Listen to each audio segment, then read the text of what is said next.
So today the Daily Politics is catching up with State Senator Kemp Hannon, and so what are you working on? What's on your mind? Well, in the district, we're working on a couple of things.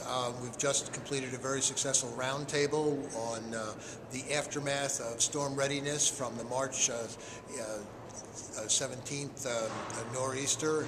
LOCO and the police department and Homeland Security, a useful look back, looking ahead. We've also been, because of some recent tragedies, working on cyberbullying. Introduced legislation in that regard, talking with some of the experts in the field, talking with the educators, how to move forward so we can prevent tragedies.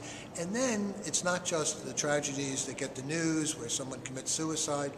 It's the day-to-day tragedy where high school students, almost mainly middle school students, are harassed, are bullied, lose self-esteem, lose progress in their education curriculum.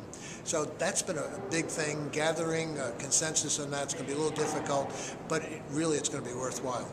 Up here in Albany, we have the implementation of the federal health care. It's very difficult.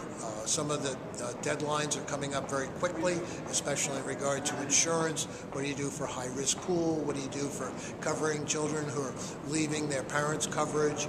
What do you do for community rating, which means evening out the rates for everybody? What do you do for pre-existing conditions?